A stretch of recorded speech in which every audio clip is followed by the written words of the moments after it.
Siempre se escucha. Buenas tardes, profe. Sí, se escucha perfecto. Bueno, me alegro.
Justo estaba entrando, no podía no atenderlo. Bueno, disculpas por esa demora. Vamos a continuar con la clase de presupuesto que habíamos arrancado la semana pasada.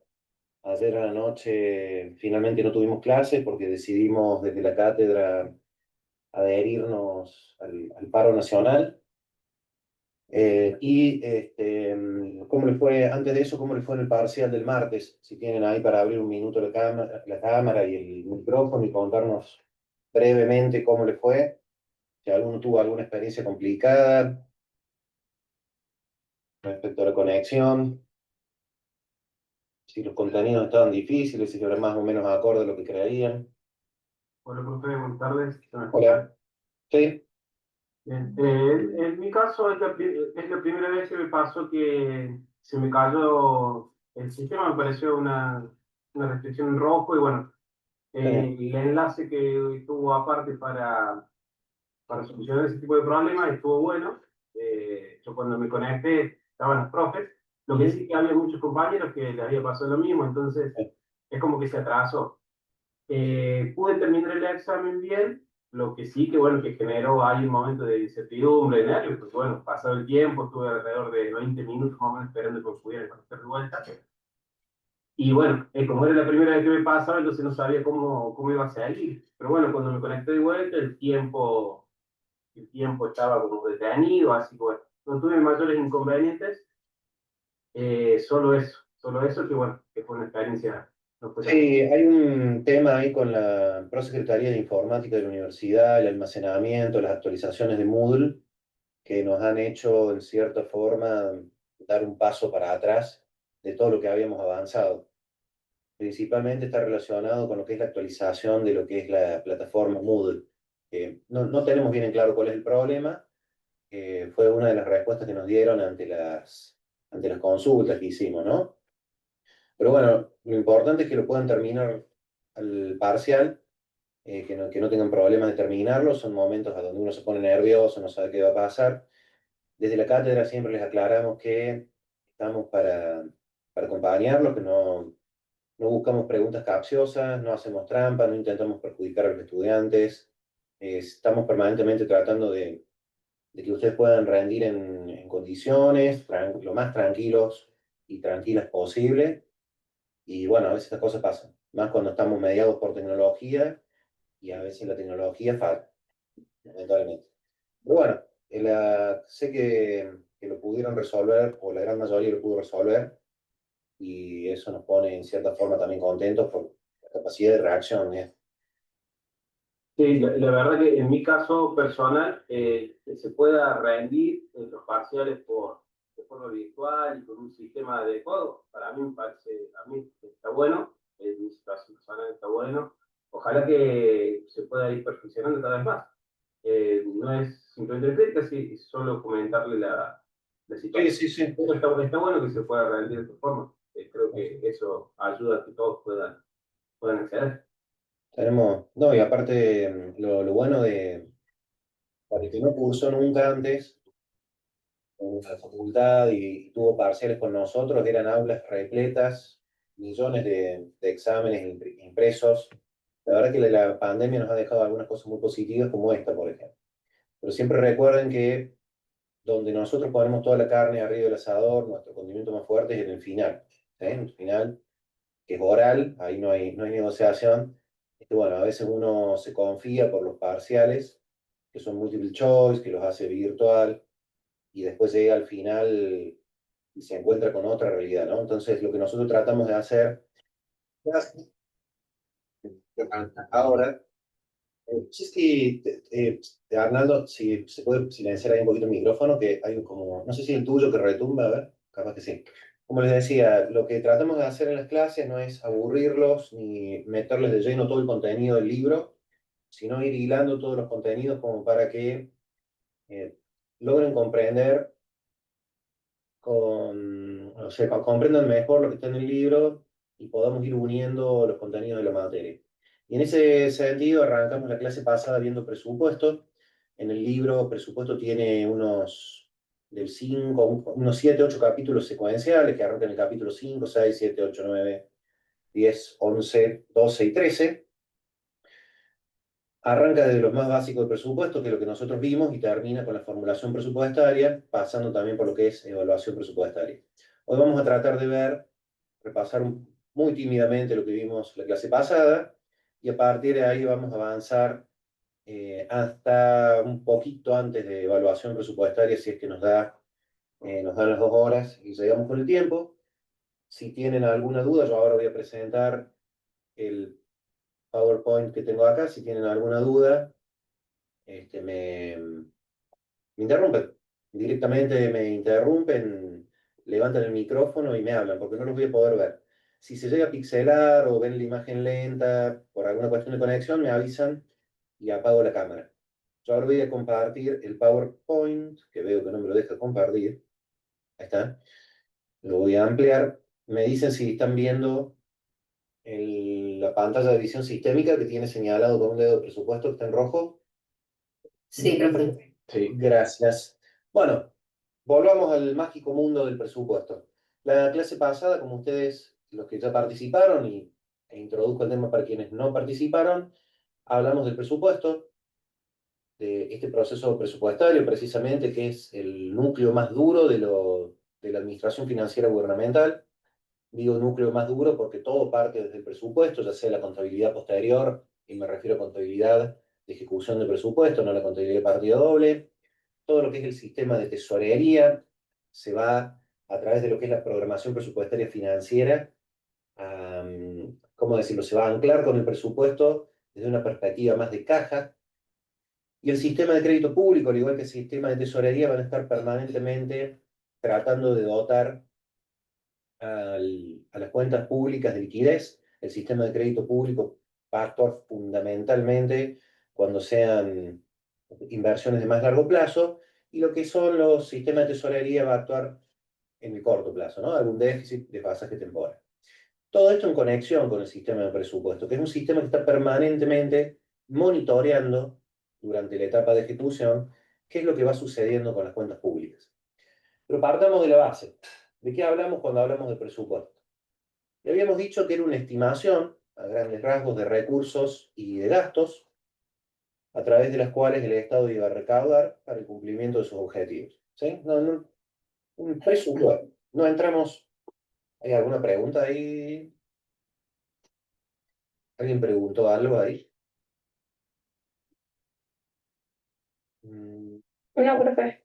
No, porque siento como un micrófono abierto. Les pido que revisen si tienen los micrófonos abiertos. Bueno, como les decía,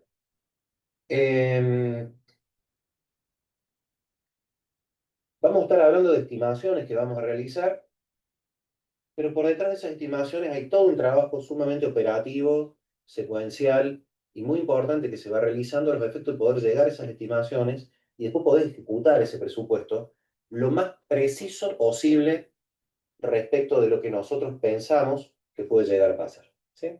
Muy similar, y siempre digo esto, muy similar a lo que puede ser una economía familiar. muy similar a lo que puede ser una economía familiar. No sé qué están viendo ahí, no sé, se me va cada rato la pantalla. Ahí está.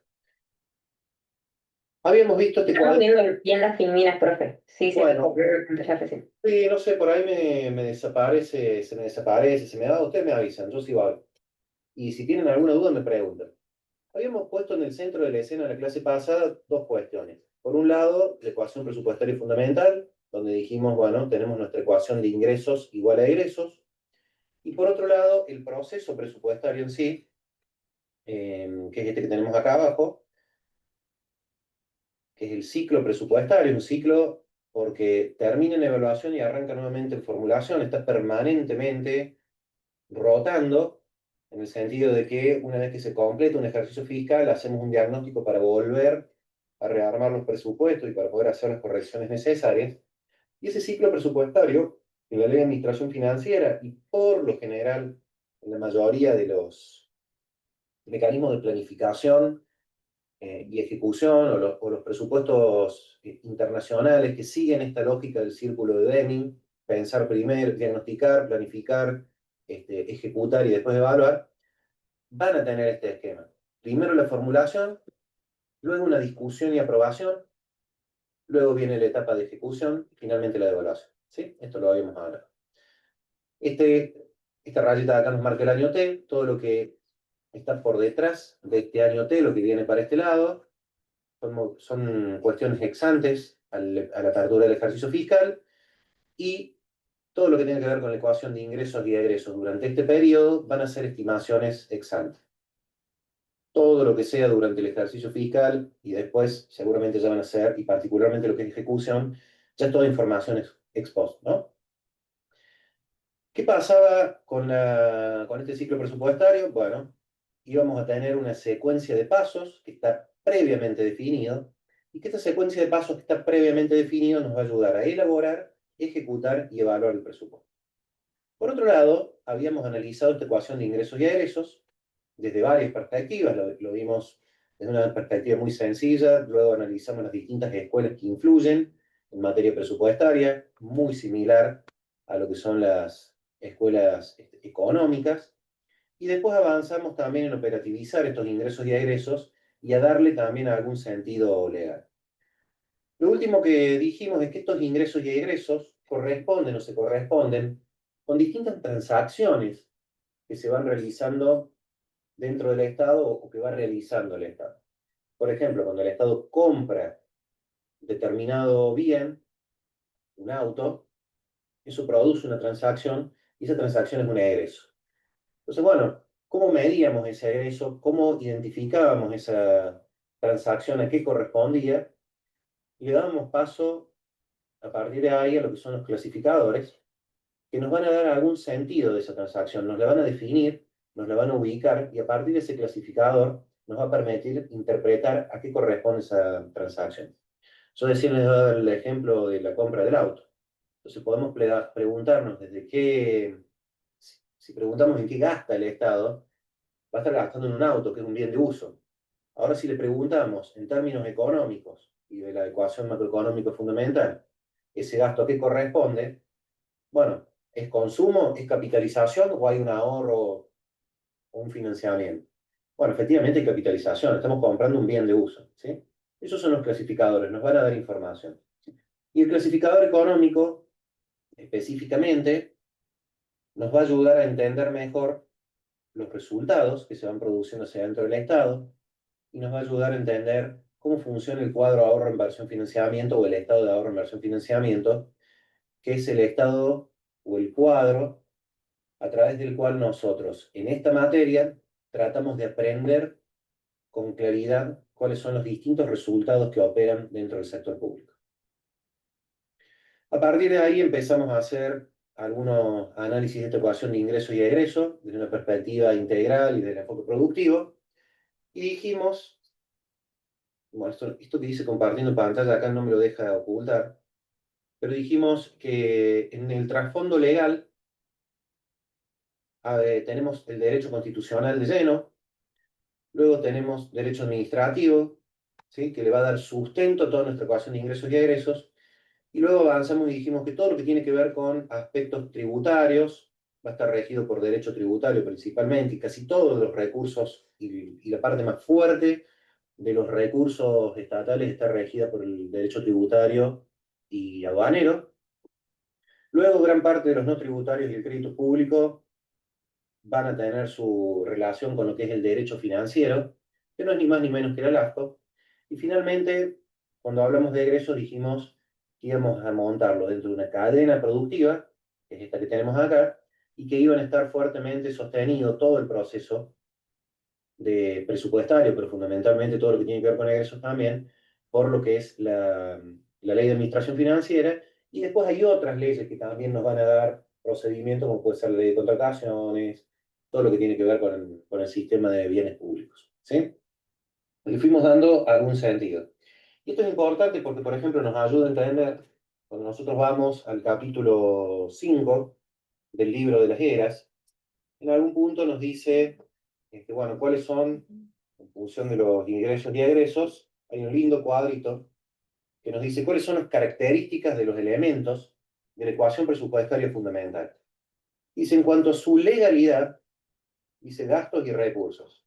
Y ahí plantea, la legalidad es originaria, mientras que los recursos son derivados. Y en este cuadro que yo le estoy mostrando, o en este PPT que le estoy mostrando ahora, se ve clarito esto. En materia de recursos, por lo general, la legalidad es derivada, porque viene del derecho tributario. Mientras que por parte del derecho financiero es lo que le da todo el sustento legal a la estructura de gastos que nosotros tenemos. ¿Sí? Sigamos un poquito más, repasando lo que vimos en la clase pasada, que ya parece que quedó bastante distante. Denme un segundito acá. Uy,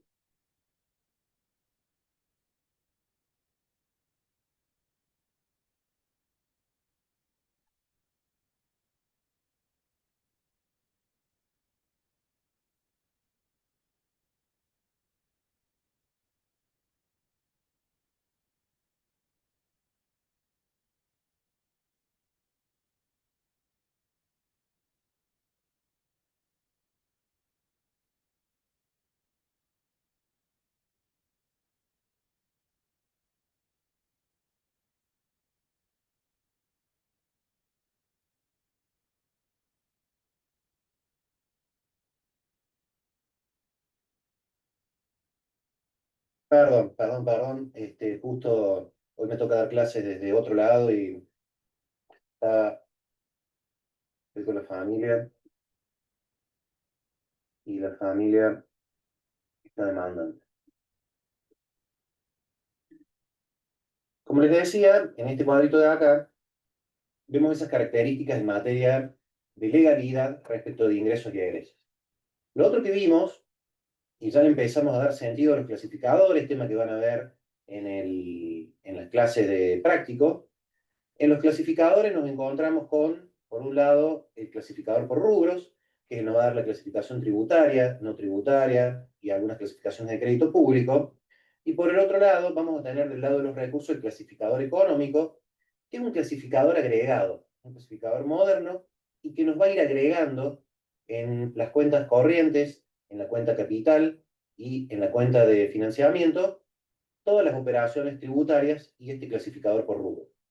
Mientras que del lado de los egresos, vamos a encontrarnos un clasificador por fuente de financiamiento que me va a estar indicando si estos pesos que yo recaudo acá provienen de recursos tributarios, provienen de recursos no tributarios, provienen de crédito público, ¿sí? Es el clasificador por fuente de financiamiento, que no es lo mismo que la cuenta de financiamiento que tiene el clasificador económico. Esta es una distinción importante que suele prestarse confusa. Lo otro que vimos fue que los insumos están asociados directamente al clasificador por objeto del gasto. Hablamos de la clasificación programática y vamos a ver algo de presupuesto por programas, donde la clasificación programática básicamente me va a decir qué bien o qué servicio produce el Estado en función de esta cadena productiva que es proceso, producto, resultados. La que es la clasificación por finalidad y función, donde entran a jugar también algunos resultados, pero a nivel más macro. ¿Qué necesidades satisface el Estado? Salud, educación, son necesidades sociales. Tiene que ver con aspectos económicos, como por ejemplo de servicios comerciales u otros servicios económicos, o tiene que ver con administración de justicia, administración de defensa. Bueno, esto lo define el clasificador por finalidad y función, que también es un clasificador agregado. Y así como este clasificador de finalidad y función va agregando otros clasificadores, el clasificador económico va a aglutinar y va a agregar casi todos los otros clasificadores entre las cuentas corrientes, la cuenta capital y la cuenta de financiamiento. Una pregunta típica que hacíamos en algún momento parcial y que también algunas veces lo preguntamos en el final como para descomprimir alguna tensión o algún nervio, es si el clasificador económico para recursos y para gastos es el mismo. Bueno, intuitivamente parecería que sí, pero recuerden que el clasificador económico de recursos agrega recursos tributarios, no tributarios, es decir, hacia su interior tiene una descripción de recursos, mientras que el clasificador económico del gasto hacia su interior tiene una clasificación, una descripción de gastos, muy similar a lo que es la clasificación por objeto del gasto. Entonces, si el clasificador económico, en definitiva, no termina siendo el mismo para recursos que para gastos. Es un clasificador económico con componentes hacia adentro distintos.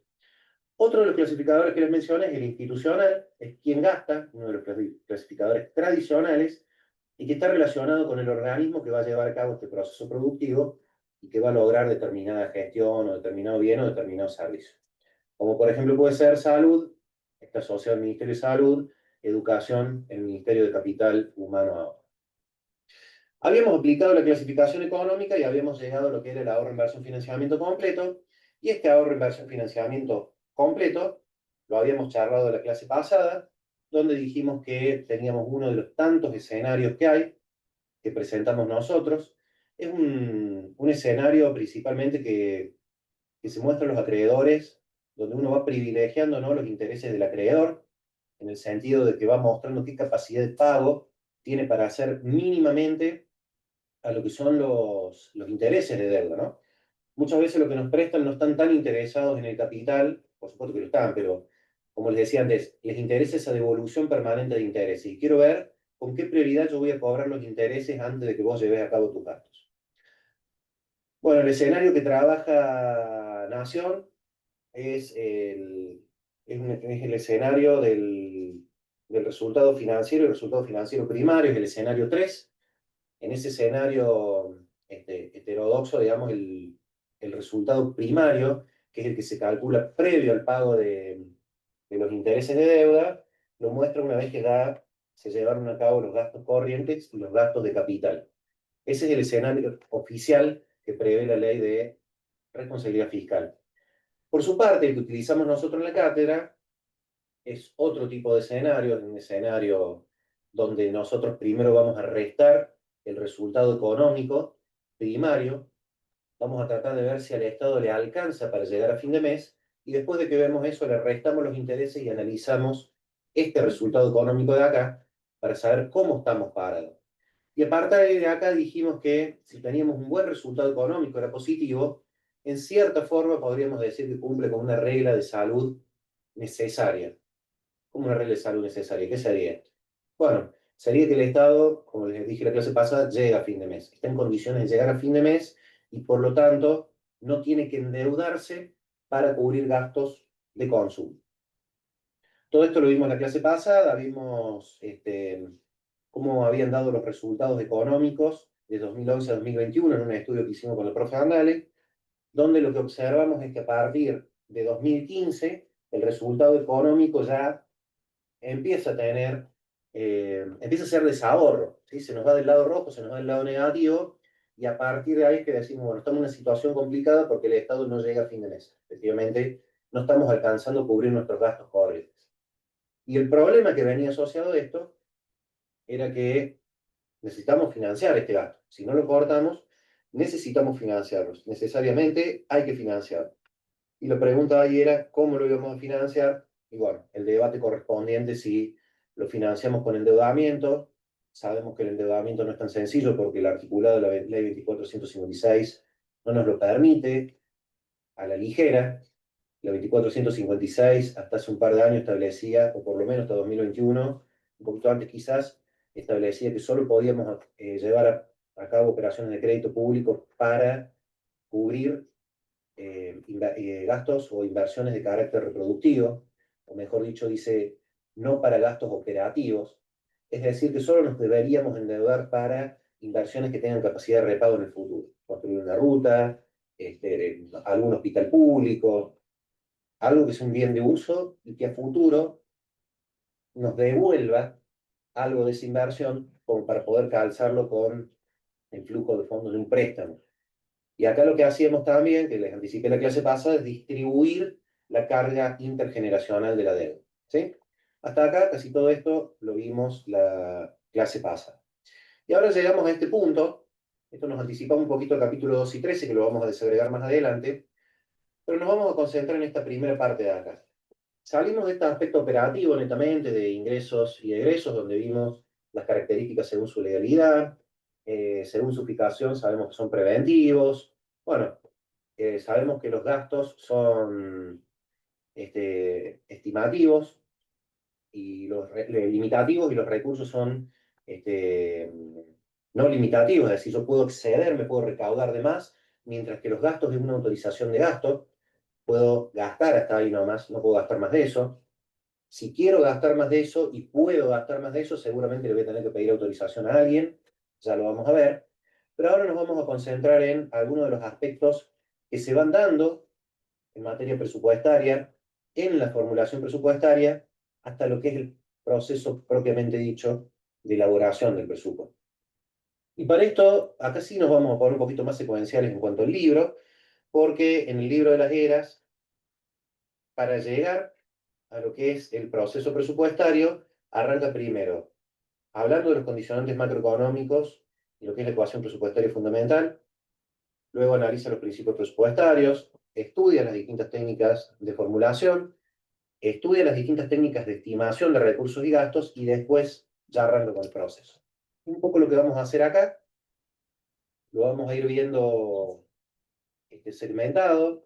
Como siempre, recuerden después ver en el libro cómo lo escribe el profe, porque ahí realmente está muy interesante ver todo el detalle completo. Arranquemos con rigideces presupuestarias.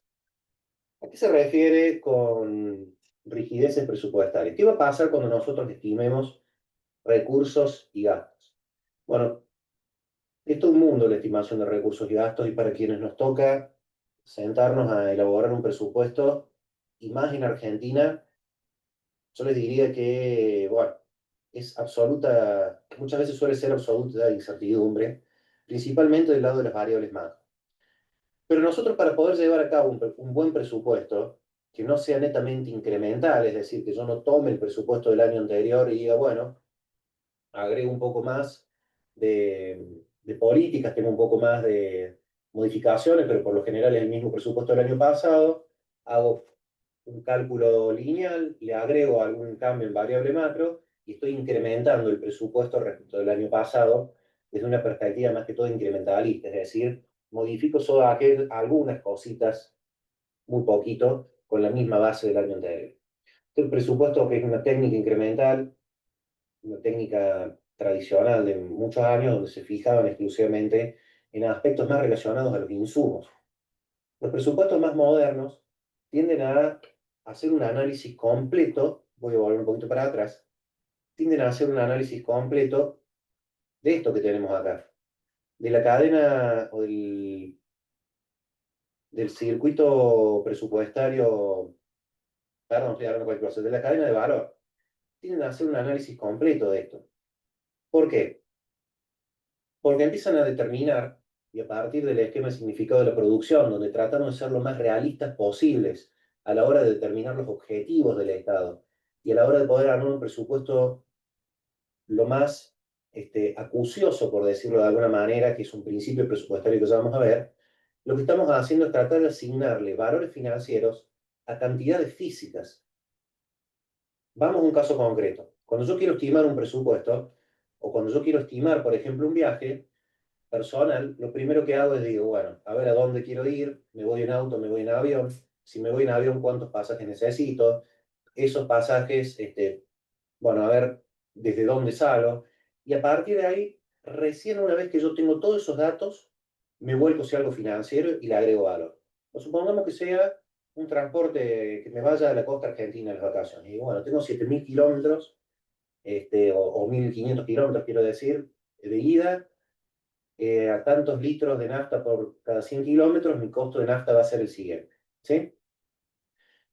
Muy distinto sería un presupuesto donde digamos, bueno, el año pasado gasté 1.000.000 de pesos en irme a la costa, la inflación en este año es del 30%, entonces este año voy a gastar 1.300.000. Tiene otra lógica. Nosotros acá estamos analizando cuáles son nuestras cantidades físicas para el cumplimiento de nuestro objetivo. ¿Cuánto voy a necesitar acá en función de esta mezcla que yo voy a tener acá, que me va a permitir alcanzar este producto? ¿Sí? Y por supuesto los resultados y demás. Entonces, cuando nosotros vamos a las técnicas de estimación del presupuesto, acá me voy un poquito más rápido, vamos a tener que definir una técnica de estimación. La ley 24.156 define el presupuesto por programa, es una técnica donde nosotros integral de formulación presupuestaria, y luego le vamos a tener que agregar cómo vamos a estimar cada uno de esos recursos y gastos. Pero nosotros vamos a tener ese presupuesto por programa como una técnica de formulación. Vamos a tener el significado del esquema de producción que nos va a permitir asignar variables lo más realistas posibles, pero esto no es una panacea, digamos, no es tan sencillo como parece, porque a medida que vamos tratando de resolver algunas de las cuestiones presupuestarias, nos van apareciendo algunos problemas que las le llaman rigideces presupuestarias. ¿Sí? Y en ese caso, esas técnicas, esas rigideces presupuestarias que se nos pueden aparecer cuando nosotros querramos estimar recursos y gastos o vayamos a formular el presupuesto, pueden ser propias del presupuesto, propias de las técnicas presupuestarias que estemos usando, o pueden ser ajenas. ¿Cuál puede ser algo propio de nuestra formulación y estimación presupuestaria? Bueno, que no estemos usando la técnica adecuada. Si yo quiero estimar una línea de montaje, de producción determinada para algún lugar del Estado, no se me ocurre ahora algún ejemplo, y utilizo un presupuesto incremental, posiblemente no sea lo suficientemente realista a la hora de calcular el presupuesto, ¿no? Entonces estoy teniendo algún problema ahí de estimación. Si yo necesito calcular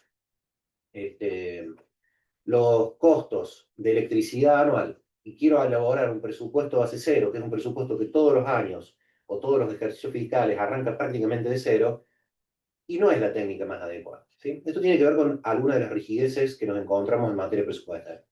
Otra de las rigideces que la JERA nos va a mencionar tiene que ver con la sobreestimación y la subestimación de gastos, sobreestimación de recursos y subestimación de gastos. Cuando nosotros queremos ser fiel a lo que es la ecuación presupuestaria fundamental, queremos ser realistas y reflejar el mejor presupuesto posible a los efectos que después cuando lo ejecutemos tengamos un presupuesto bien, no bien, pero sino con la menor cantidad de desvíos posibles respecto de lo que es la ejecución. Bueno, si de entrada nosotros partimos subestimando los recursos o sobreestimando los recursos o subestimando los gastos, como por ejemplo para obtener un resultado positivo en materia presupuestaria, bueno, estamos teniendo ya de entrada algunos problemas. Algunas de las rigideces que plantea las ERA en materia exógena o extra presupuestaria que no tienen que ver directamente con las técnicas de estimación del presupuesto, con esta ecuación de ingresos y egresos, con la formulación del presupuesto en cuanto a cómo vamos a armar esa cadena productiva y en cuanto a cómo vamos a presentar el calce de ese resultado, pueden ser cuestiones que sean ajenas al presupuesto, como por ejemplo personas que no le den valor al presupuesto y que por lo tanto lo subestimen. ¿Sí? Esa podría ser una conducta antipresupuestaria. Los cambios políticos también son un factor que muchas veces llevan a estas rigideces presupuestarias. El presupuesto por lo general en Argentina se presenta en septiembre y uno de los ejemplos que tenemos de esto fue en el cambio entre la gestión ejecutiva anterior, la conducción anterior, y la gestión ejecutiva actual, donde se pospuso el tratamiento presupuestario a los efectos de poder que la gestión que gane, ya que cambiaba completamente el presidente anterior no era ninguno de los candidatos, pudiera debatir un nuevo presupuesto que realmente reflejara las políticas de la futura conducción ejecutiva. De la misma manera, cuando estos cambios, cuando ya hay un presupuesto que inició con las políticas anteriores, lo que suele suceder es que vienen distintas modificaciones presupuestarias al Congreso a los efectos de poder adecuar esta política a la política que ve. problemas de origen y externo, origen interno y externo, y algunas otras cuestiones como ineficiencia organizacional también pueden ir en detrimento de lo que es la formulación presupuestaria y generarme rigideces a la hora de, rigideces, y yo le diría más bien tensiones a la hora de formular y estimar y calcular el presupuesto, ¿sí? Son problemas que nos van apareciendo dentro de lo que es la formulación presupuestaria, y ustedes lo van a encontrar, si no me equivoco, en el capítulo 5 del libro de las eras, cuando estudian toda la primera parte de formulación presupuestaria. Lo otro que nos vamos a encontrar, y que esto es muy importante a los efectos de estimar el presupuesto tanto de recursos como de gastos,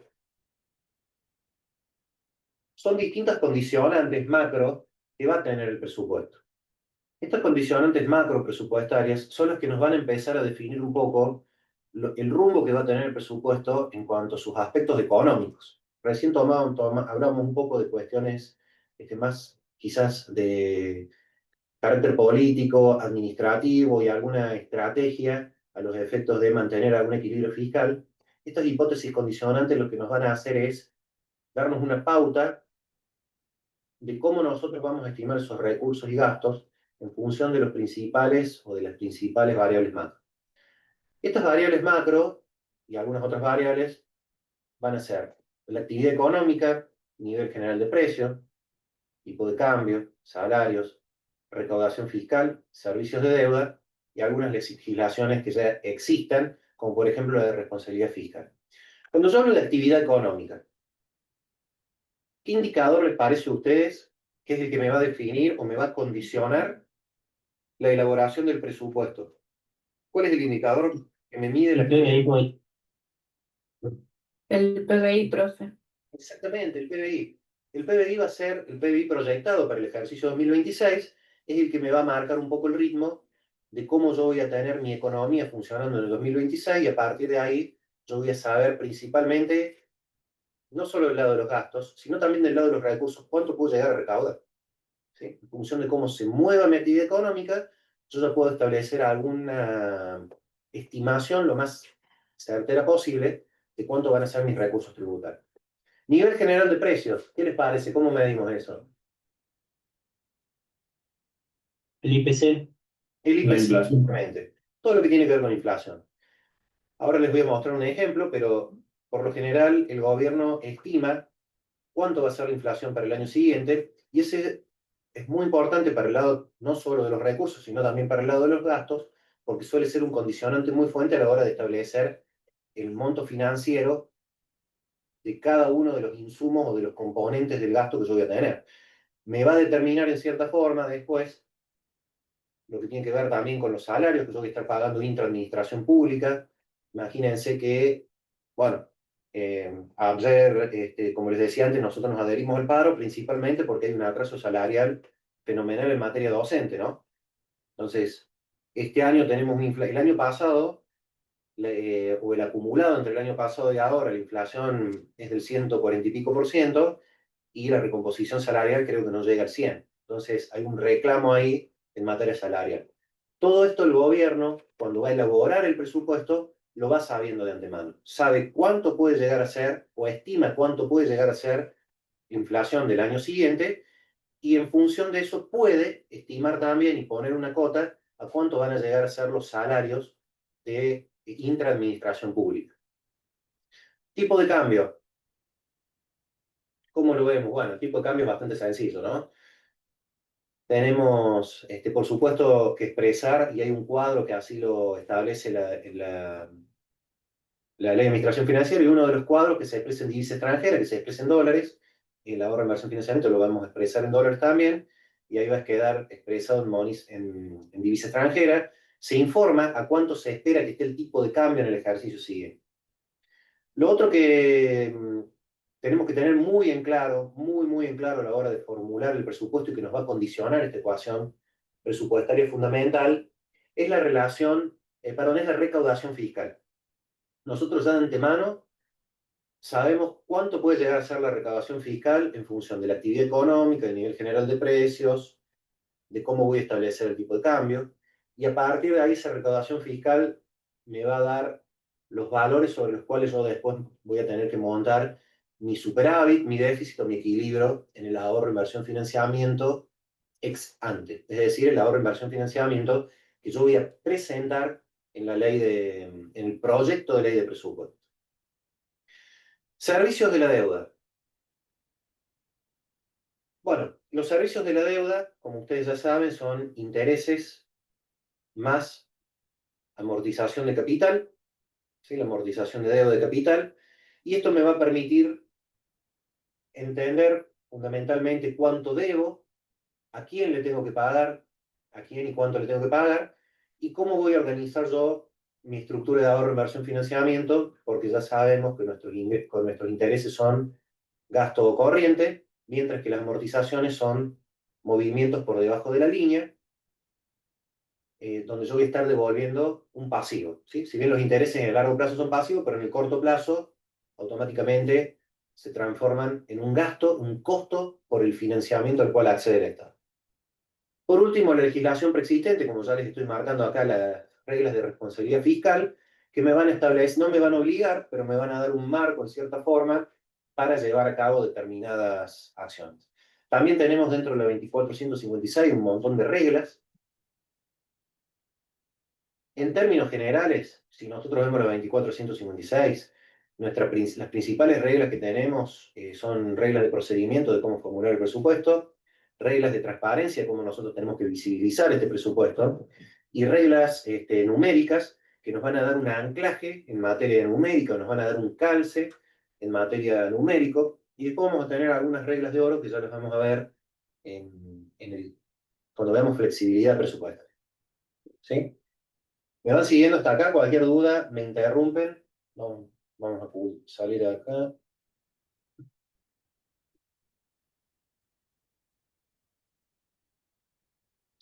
Salgo un poquito, quiero mostrarles, quiero compartir con ustedes algo de lo que estamos hablando, como para que no esté tan en el aire. Dejé de compartir, perdón, vamos a volver a compartir.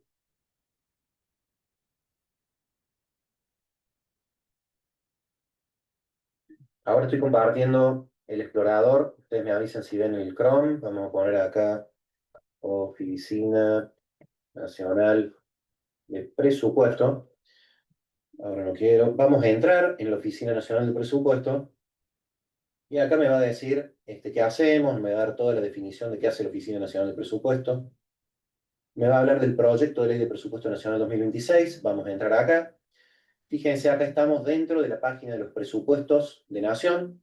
Si nosotros, por ejemplo, venimos al del 2025, nos vamos a encontrar con un mensaje y un proyecto de ley, la prórroga del presupuesto porque no se aprobó y otros documentos.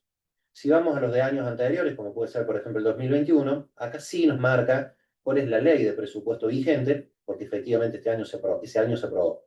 Pero lo que fue 2024 hubo una prórroga, 2025 también hubo prórroga, y 2026, semana que viene no la otra, se va a estar presentando en el Congreso Nacional, antes o el 15 o antes del 15 de septiembre, el proyecto de ley de presupuesto para que el Congreso decida si lo aprueba o no. ¿Sí? Dentro de lo que es el mensaje de elevación, estos son los avances, pero dentro de lo que se suele presentar como mensaje del proyecto de ley de presupuesto, que es el mensaje de remisión, esto que está acá es una nota elaborada por el sistema de expediente electrónico que se llama GDE, dice Presupuesto General de la Administración Nacional, ejercicio 2025. Yo ahora les voy a mostrar algún desfasaje que tiene lo que es el presupuesto de la Administración Nacional respecto de lo que se presentó. Y fíjense, dice, prioridad de las políticas públicas, la nueva política fiscal, equilibrio, acompañamiento social sin intermediaciones, recuperación de capacidad de seguridad y defensa, modernización y simplificación del Estado.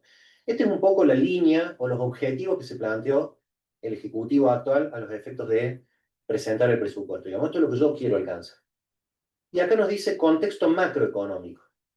Y en este contexto macroeconómico, ahora cuando lo cliqueamos, nosotros podemos ir al mensaje de elevación y buscar acá, a ver si Don Caputo lo puso. Suele haber un cuadrito, contexto internacional, perdón que pase rápido, seguro que en la pantalla se ve medio feo, pero suele haber un cuadro, suele. Bueno, se ve que en esta versión no pusieron cuadros. En este título que tenemos acá, por lo general se dan esos primeros 4 agregados macros que yo les comentaba recién. ¿Sí? Como verán, mucho para leer, pero acá está bien. Cuadro. Por fin el cuadrito. Bueno, vamos a ver el cuadro. Fíjense, proyecciones del PBI, sus componentes. Acá nos da el valor del PBI, la actividad económica. ¿Qué está previendo el gobierno? Crecimiento de 5,5 o qué preveía en 2024. Un crecimiento del 5,5 para 2025. Un crecimiento del 5 para 2026. Y hay aumento para el 2027, un crecimiento del 5,5%. ¿Sí? Esto es lo que preveía el gobierno en el año 2024. La primera variable macro que tenemos acá, exportaciones, importaciones y saldo comercial. Otra de las variables que las eras ahí la menciona, pero no la pone como la variable condicionante macro, fíjense, esto nos da el saldo de la balanza comercial y es muy importante para Argentina porque es lo que nos marca nuestra restricción externa histórica a la hora de hacernos los dólares, y es uno de los principales problemas que tiene la Argentina. El exceso, no sé si plantearlo como un exceso, pero vamos a plantearlo, la mayor cantidad de importaciones sobre las exportaciones, por lo general, termina siendo un saldo comercial negativo y hace que la Argentina termine comprándole más al mundo de lo que realmente le vende y por lo tanto el impacto que tiene en el tipo de cambio. Fíjense que acá nos está diciendo cuál va a ser el IPC y el tipo de cambio nominal. Preveía para 2025 un IPC del 18,3 y un tipo de cambio nominal de 1.207. Estamos en 2025. Les pregunto, ¿cuánto es la inflación que tenemos hasta agosto y cuánto es el tipo de cambio actual? A ver si lo logramos encontrar.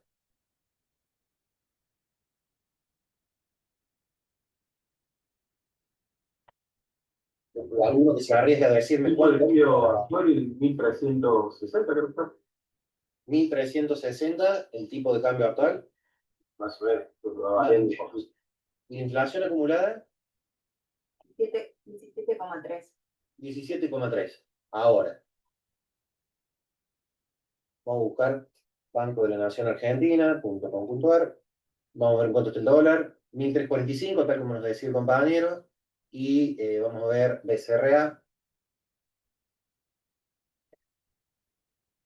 go.ar.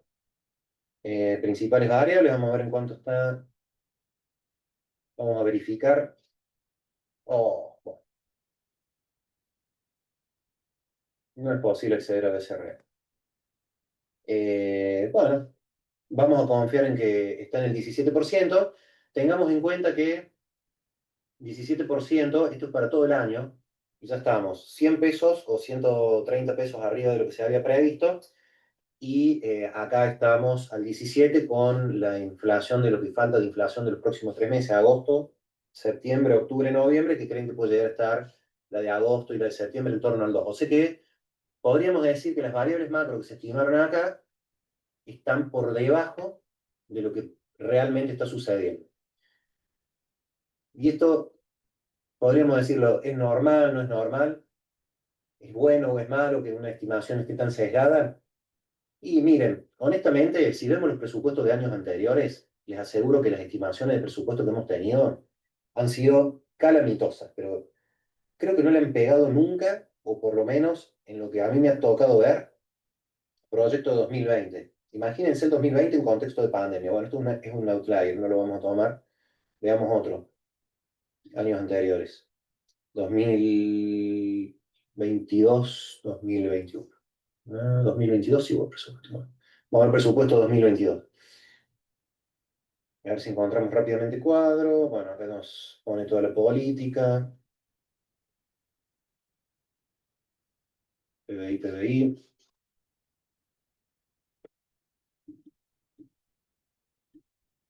O IPC. IPC. Fíjense que para 2022, fíjense lo que se preveía en el año 2021, cuando se elabora el proyecto de presupuesto 2022 para el año 2022, pero aparte para el año 23 y 24. Se preveía una baja en inflación y se preveía un tipo de cambio nominal alrededor del 131 y después subas para los otros años entre 161 y 189. ¿Sí?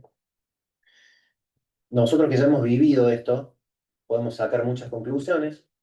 Todavía no saquemos ninguna, nos quedemos con los aspectos teóricos, pero pensemos, cuando uno elabora el presupuesto, tiene que anticiparse y tener con mucha claridad, hacer un análisis muy serio y no sesgado de cuánto puede llegar a ser el presupuesto el año que viene, las variables macro que me van a impactar el año que viene, y después tengo que hacer algún tipo de reajuste. El 5% previsto para 2026, perdón, para 2025 ya cambió, se modificó. Vamos a ver si tenemos algunos de los informes de 2026. Economía que viene, proyecciones macroeconómicas, página 16.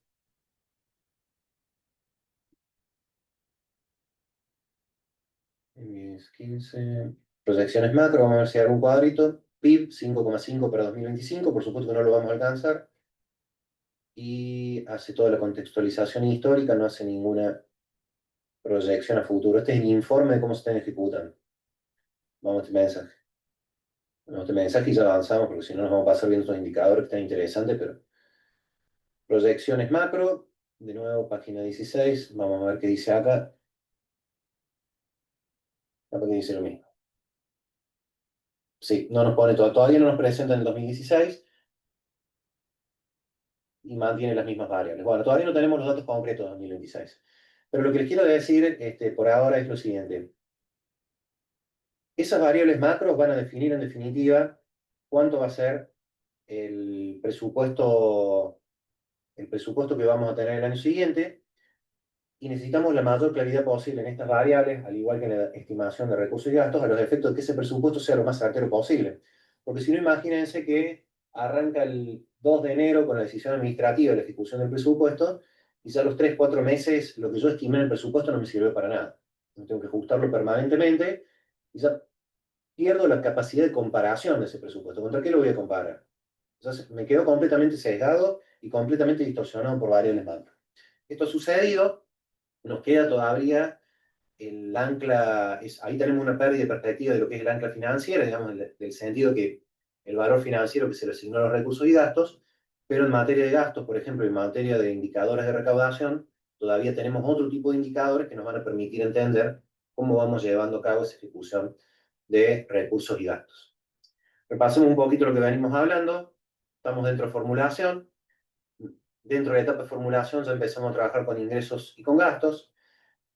Analizamos cuáles son las rigideces y ahora vimos los condicionantes macroeconómicos. Y después, para poder formular el presupuesto, vamos a tener que trabajar, o vamos a tener una serie de reglas, de principios presupuestarios que nos van a establecer cómo vamos a tener que formular y en algunos casos cómo vamos a tener que ejecutar ese presupuesto. Estos principios presupuestarios, en forma muy resumida, son estos 10. Ustedes van a notar que las eras tienen números muy particulares, tienen varios decálogos, tiene 5D, tiene la 7E, digamos, son todas reglitas que él va haciendo a los efectos que podamos recordar semejante cantidad de datos técnicos. Y acá los principios presupuestarios, el primero que tenemos es el de universalidad, que tiene que estar incluido la totalidad de eventos presupuestarios dentro del presupuesto. Tenemos que garantizar que esté todo incluido ahí, que no nos quede absolutamente nada por fuera. Tiene que haber una unidad en materia de política presupuestaria. Tiene que haber exclusividad. No podemos incluir temas ajenos a lo que es el presupuesto que nosotros queremos aprobar.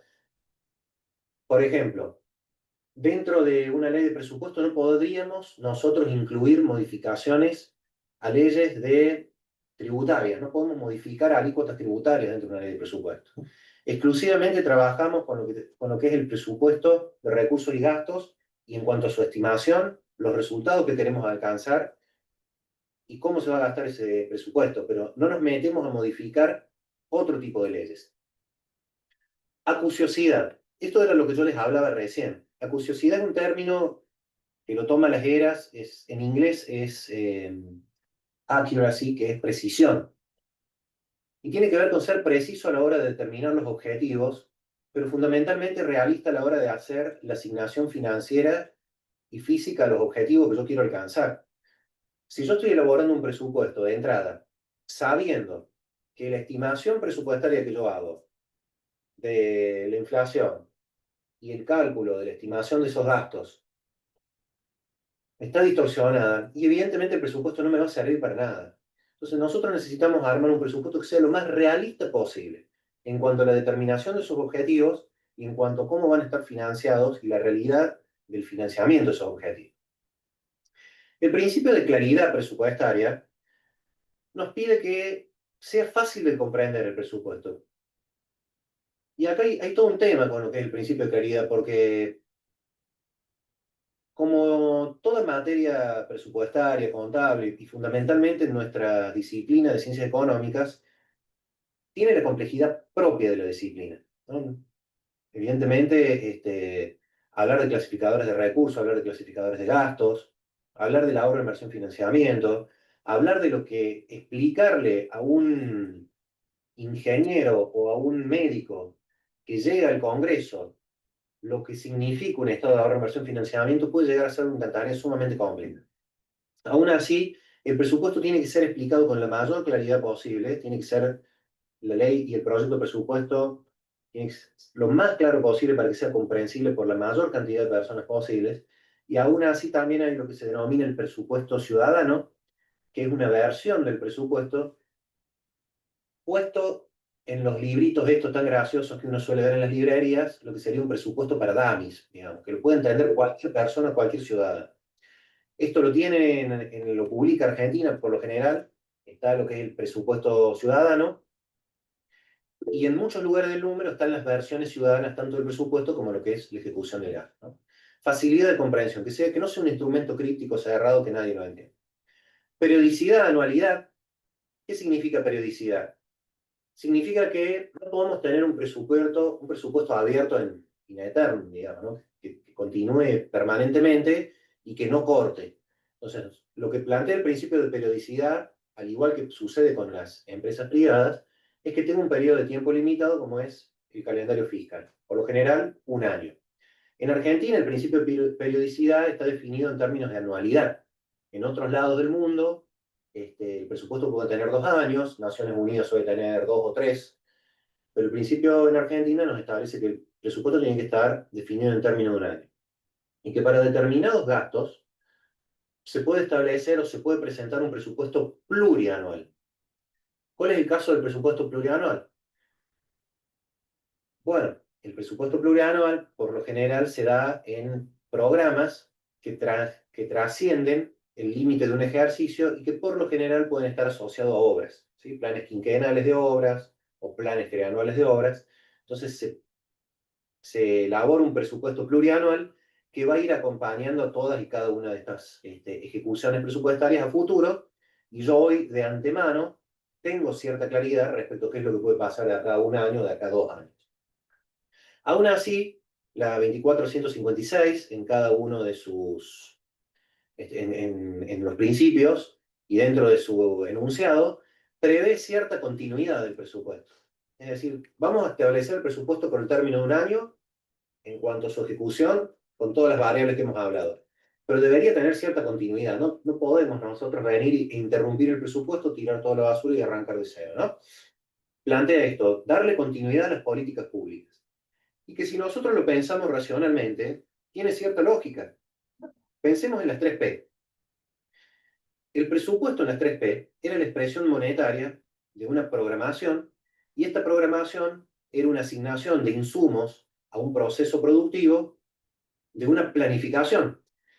La planificación, por lo general, suelen tener como mínimo 3, 4, 5 años, ¿no? Esos son los plazos de mediano o largo plazo que tiene una planificación. Entonces, si nosotros pensamos en un gobierno, en un ejecutivo que piensa objetivos para todo su gobierno de cuarto año, de 4 años, es lógico que su planificación, su programación y su presupuesto estén calzados para garantizar el cumplimiento de los objetivos de esos 4 años.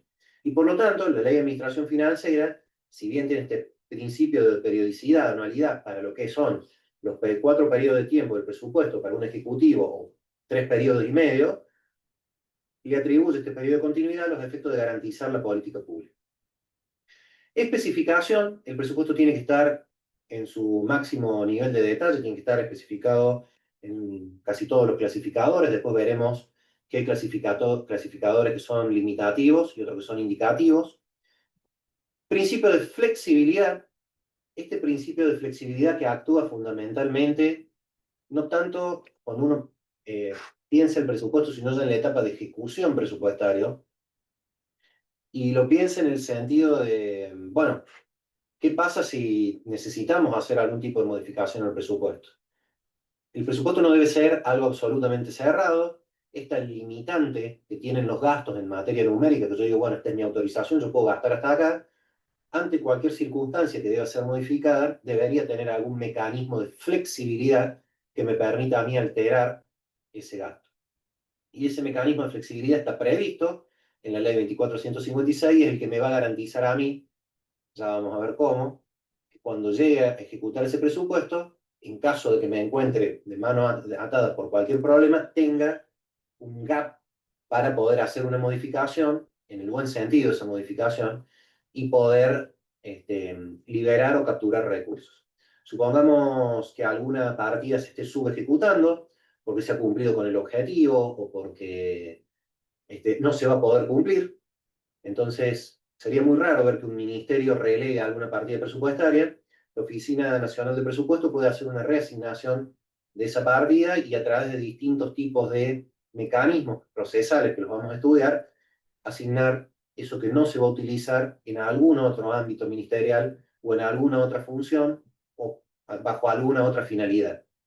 Cuando veamos flexibilidad presupuestaria, y les voy dando alguna pista para parciales y finales, es muy importante que tengan en claro cuáles son las 4 reglas de oro en materia de flexibilidad y cómo se modificaron esas 4 reglas de oro. ¿Sí? ¿Por qué les digo esto? Porque no cualquiera tiene las facultades para modificar el presupuesto. El presupuesto es una ley y por ser ley, todas las facultades las tendría tener el Congreso. Es decir, si yo apruebo una ley, el único que puede modificar una ley es el Congreso. Si el Ejecutivo necesita modificar el presupuesto, para ciertas actividades debe pedirle permiso al Congreso. Cuando lleguemos al capítulo de flexibilidad, vamos a ver qué tanto se cumple y qué tanto no se cumple. ¿Qué pasa si no hay ley de presupuesto? Creo que algo charlamos en la clase pasada, pero si no llega a haber ley de presupuesto como este ejercicio, ¿qué pasa? Se reconduce el anterior. Se reconduce el anterior. Y esto es, ¿qué significa para el Poder Ejecutivo? Si yo les estoy diciendo que el presupuesto es una ley que aprueba el Congreso y que si se quiere modificar esa ley, el Ejecutivo quiere modificar el presupuesto, quiero decir, tendría que tener un mecanismo para ir al Congreso y modificar esa ley o hacerle alteraciones. Si yo no tengo ley de presupuesto, ¿qué significa para el Poder Ejecutivo? Que hay un cierto grado de discrecionalidad para el Poder Ejecutivo. Un cierto grado, o les diría muchísima discrecionalidad. Prácticamente puede modificar gran cantidad de partidas. Entonces, la no existencia del presupuesto, que es ese primer control preventivo que hace el Congreso respecto a lo que le va a autorizar al Poder Ejecutivo para gastar y para recaudar efectivamente también, si no esa primera instancia, el Ejecutivo va a tener mucho poder, por decirlo en términos de ciencias políticas, para poder asignar esas partidas con cierto nivel de discrecionalidad. ¿Sí? Entonces, no por algo, Alberti decía que el presupuesto era la ley fundamental, es el que le va a marcar, el Congreso le va a autorizar lo que el Ejecutivo le pide a gastar en un determinado ejercicio y le va a decir, vos podés gastar de esto que me pediste, vas a poder gastar hasta esto que tenés acá. ¿Sí? Y el Ejecutivo va a tener que cumplirlo, o debería tener que cumplirlo. Por eso es importante también el juego de las variables macro, por eso es importante también evitar rigideces a la hora de las técnicas presupuestarias. Ya vamos a charlar un poquito más adelante de algunas alteraciones en la ecuación por sobreestimación y subestimación, ya sea de recursos y gastos. Pero en términos generales, en el juego de la política real suceden todas estas cosas, pero si uno los plantea en términos más teóricos, lo que tiene que decir es, el Ejecutivo debería ser lo más realista posible a los efectos de que esa autorización, que tenga la menor cantidad de movimientos posible, que no necesite recurrir permanentemente a un principio de flexibilidad, sea lo más cercano a lo que yo voy a ejecutar. Y en materia de equilibrio, parece como medio relación entre ingreso y egreso equilibrada, digamos, tenemos que tener un presupuesto equilibrado.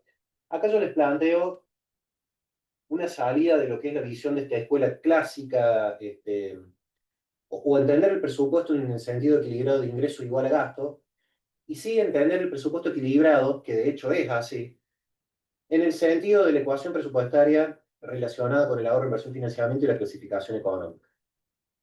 Porque en definitiva lo que nosotros vamos a tener el equilibrio es el ahorro, inversión, financiamiento. ¿Qué les quiero decir con esto? ¿Por qué hablamos de presupuesto equilibrado si nosotros tenemos déficit fiscal y superávit fiscal? Deberíamos equilibrar mínimamente esto. Y en realidad el presupuesto muestra o tiene la capacidad de mostrar o un superávit o un déficit. El presupuesto equilibrado finalmente se equilibra con el ahorro, inversión, financiamiento. Vamos a ver la ecuación que les hice la clase pasada. Acá. Yo tengo mi ecuación de ingresos igual a egreso. Esta ecuación de ingresos menos egresos me da cero. Esto me mantiene este presupuesto equilibrado. Y yo si lo planteo en un sentido tradicional al presupuesto, donde dentro de los gastos, de los egresos, por ejemplo, se clasificaba la deuda, si yo lo planteo en el sentido de la clasificación económica, agrupando los ingresos corrientes, los ingresos de capital y por otro lado la fuente de financiamiento, también estoy presentando un presupuesto equilibrado. Veámoslo acá. Veámoslo de nuevo. Vamos a Piscina Nacional de Presupuesto. Vamos a 2024. Decisión administrativa. Mensaje y proyecto de ley. Acá abajo. Veamos algún proyecto de ley, cómo se presenta el presupuesto. Este es un proyecto, insisto, un proyecto de ley de presupuesto. No es la ley de presupuesto, es un proyecto de ley. Es lo que el Ejecutivo le pide al Legislativo que le apruebe a los efectos de ejecutar durante el ejercicio. Nos dan varios artículos. El primero dice, fíjase, ¿sí? Y les da el monto de cuánto se va a fijar el total de gastos corrientes y de capital del presupuesto de la Administración Nacional para el ejercicio 2024. Es decir, Administración Nacional. La amplitud que tiene este presupuesto en cuanto a los organismos del sector público es la Administración Pública Nacional. No todo el sector público nacional. Solamente incluye la Administración Nacional. Al incluir la Administración Nacional, deja por fuera lo que son las empresas del Estado y algunos fondos fiduciarios, ¿no? Entonces me va a plantear en términos de gasto corriente, gasto capital, finalidad, y me va a traer cuánto es el total de recursos y gastos. Luego me va a decir, estímase la suma de tantos pesos, 55 billones prácticamente de pesos, acá 67, el cálculo de recursos corrientes y recursos de capital para la Administración Nacional. Y después me va a decir cuáles son los gastos figurativos y los gastos y las contribuciones figurativas. Y por último, me va a decir cuál es el resultado que yo voy a tener de este presupuesto. Y fíjense que no, acá no me dice el resultado financiero es equilibrado, no. Me dice el resultado financiero es deficitario. Asimismo, se indican las fuentes de financiamiento y las aplicaciones financieras. Y acá me da las aplicaciones financieras. Y cuando nosotros calculamos todo esto, yo les aseguro que si ustedes se arman un cuadro y se los dejo de tarea para el práctico, con estos cuadritos que ya nos da la ley acá, llegamos a esta igualdad que tenemos dentro de nuestro PowerPoint, que es igual a cero, ¿no? Es el sentido de equilibrio presupuestario más desde una perspectiva más macro, no en el sentido tradicional, donde eran ingresos igual a egresos según los clasificadores tradicionales. Un sentido bien amplio de lo que es el equilibrio presupuestario.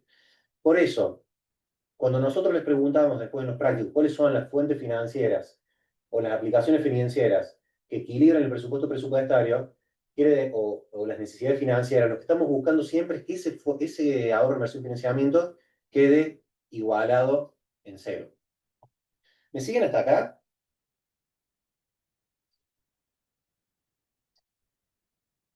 Sí, pero ¿Alguna duda?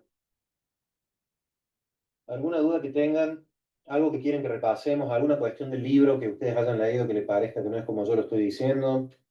alguna duda del libro que tengan. Yo estoy con el libro acá en la mano, viendo los principales temas también, pero no olvidarme de nada. ¿No? Profe, con respecto al cuando el presupuesto no se aprueba, ¿eso está también expresado en el libro, en algún Sí, que se no solo en el hable, libro. si hay ejemplos? No solo en el libro, mira, la única vez que no se había aprobado un presupuesto fue en 2011. Esa fue la primera vez que no se aprobó un presupuesto. Después no hubo presupuesto en 2021 y después 24 y 25. Hasta que se escribió el libro, solamente una vez, en 2011, que fue cuando estaba en el gobierno Cristina Fernández de Kirchner, que la oposición no le aprueba el presupuesto como una estrategia opositora, pero en realidad lo que no se dan cuenta es que dejaban que el Ejecutivo tuviera un poco más de discrecionalidad, ¿no? Y eso está manifestado en el libro y está previsto en la Ley de Administración Financiera, en el artículo 27. Dice claramente que en caso de que no se apruebe el presupuesto, entrará en vigencia el presupuesto anterior, no dice el presupuesto del año anterior, dice el presupuesto vigente anterior con las modificaciones necesarias. Aquellas cosas que ya se recaudaron no se van a poder volver a recaudar y aquellas cosas que ya se gastaron, evidentemente, hay que eliminarlas. Pero hay que hacer algún tipo de modificación en el presupuesto para poder reconducirlo. Les doy un ejemplo. El presupuesto 2023, que fue el último aprobado, para el cierre de 2024, por el efecto inflacionario, en el presupuesto se van asignando como modificatorias al crédito, ya lo vamos a ver, se van asignando paritarias. Entonces, si yo dije que le iba a pagar a los empleados públicos 100 durante el año, y durante el año hubo paritarias por 40, en definitiva yo le pagué 140. Ese es el gasto que yo tuve, la ejecución. Ahora, si yo tengo que reconducir el presupuesto 2023, ¿qué traigo? ¿Los 100 o los 140?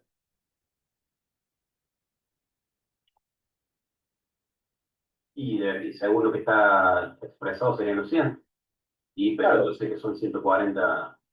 claro, según lo que está expresado los 100, pero a vos la ley te da las facultades para que puedas hacer modificaciones. Y si vos llegás a pagar 100, es decir, si yo, presidente, hoy pago lo mismo que pagaba en diciembre, no, enero de 2023, a los docentes universitarios, está cerrada la universidad, por ejemplo, directamente, no te va a trabajar nadie, porque no sé si estamos hablando de 15.000 pesos, una cosa así. Entonces, vos tenés que readecuar tu gasto a esas partidas que se asignaron después y transferirle con esas modificaciones. Tu reconducción va a incluir esos 140. ¿Se entiende? Eso es lo que va a hacer el Ejecutivo con esa reconducción. No va a poder volver para atrás. Sí, en otros gastos va a poder recortar, pero ahí fundamentalmente va a tener que volver para atrás. De la misma manera que si la actividad económica, por ejemplo, crece un 5%, yo no voy a estimar los recursos sin ese 5% de años atrás, sino que los voy a estimar con el 5% ese y va a aumentar mi recaudación. Entonces yo voy a estimar ahí en ese nuevo presupuesto que en definitiva va a ser una autorización de gasto, porque el presupuesto prácticamente no va a estar del todo claro, pero yo voy a estimar ese 5% más a la hora de calcular ganancias, IVA, fundamentalmente IVA, cuánto puede llegar a ser de ganancias y fundamentalmente después los otros como bienes personales y demás. ¿Sí? ¿Se entiende eso? Sí, profe, quedó bastante claro. Muchas gracias. Bueno, entonces estamos haciendo un circuito de cómo calcular el presupuesto. Primero hay que elegir o tratar de evitar cualquier tipo de rigidez. Tomamos los distintos condicionantes macroeconómicos que me van a anclar a distintas variables macro, mis estimaciones, esto de ingresos y egresos. Sabemos que vamos a tener una serie de principios presupuestarios, yo no voy a poder calcular un presupuesto para lo que se me dé la gana en cuanto a tiempo. Por otro lado, la amplitud de ese presupuesto debería incluir todos los eventos presupuestarios que se incluyen hacia adentro de la Administración Nacional. Y ahora vienen cuáles son las técnicas mediante las cuales yo voy a formular el presupuesto, que es esto que tengo yo acá adentro, cómo lo voy a formular a todo el presupuesto completo. Como yo les había dicho en algún momento, teníamos la técnica incremental, que era una técnica muy tradicional, más que todo ligada a las economías clásicas del principio del siglo XX, donde el presupuesto tenía muy pocas funciones, entonces nosotros trasladamos un poco el gasto de los ejercicios anteriores, decíamos, bueno, no agregamos absolutamente nada, marche el presupuesto, o en el caso de que hubiera alguna tendencia incrementalista, y esto lo digo desde una perspectiva de política pública, del incrementalismo, donde se van agregando en materia de políticas públicas cambios muy pequeños, muy chiquitos, donde no hay una modificación muy grande. Entonces le vamos a agregar, sí, ese gasto nuevo y vamos a ir incrementando nuestro presupuesto. Y fundamentalmente en términos, lo planteo yo, financiero, ¿sí? Más que una visión más financiera. ¿Qué pasó después? Después entraron a jugar otro tipo de escuelas presupuestarias y fundamentalmente escuelas más de carácter productivistas. ¿Qué son las escuelas productivistas?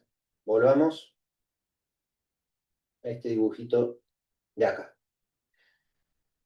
Ya cuando hablamos de escuelas productivistas, lo que estamos hablando son de distintos tipos de pensadores que creen que el presupuesto no es un número aislado, sino que está encadenado, más allá de que no es como una cadena productiva de una organización privada donde nosotros sabemos que estamos elaborando un celular. Entonces, como estamos elaborando un celular, sabemos con claridad el producto concreto que vamos a elaborar. No, los bienes y servicios que se elaboran en el Estado suelen ser muy complejos, porque a veces los bienes terminales, los bienes finales o el producto de un área del Estado puede ser un insumo para otra área o puede ser un insumo en otra jurisdicción, pero con toda esa complejidad lo podemos trabajar como una cadena productiva, donde tenemos insumo, proceso y producto. ¿Ok? Insumo, proceso y producto. Entonces, a partir de estas escuelas productivistas, lo que se planteó fue, bueno, tenemos que formular el presupuesto, y cuando acá hablo presupuesto y formulación, estoy hablando de gasto, no de ingresos, me voy a concentrar en gasto. Tenemos que formular un presupuesto que acompañe el sentir productivo del Estado, es decir, como nosotros produzcamos bienes y servicios, tenemos que tener un presupuesto que acompañe esto.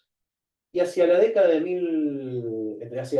sí, en 1950, década del 50 del siglo pasado, no soy del siglo pasado, así que hablo de la década del 50, alguien que haya nacido ahora en los 2000 va a decir, está loco si todavía no llegó, pero bueno, 1950, un intendente municipal en Estados Unidos hizo una aplicación de costos eh, para poder determinar una política pública dentro de su territorio.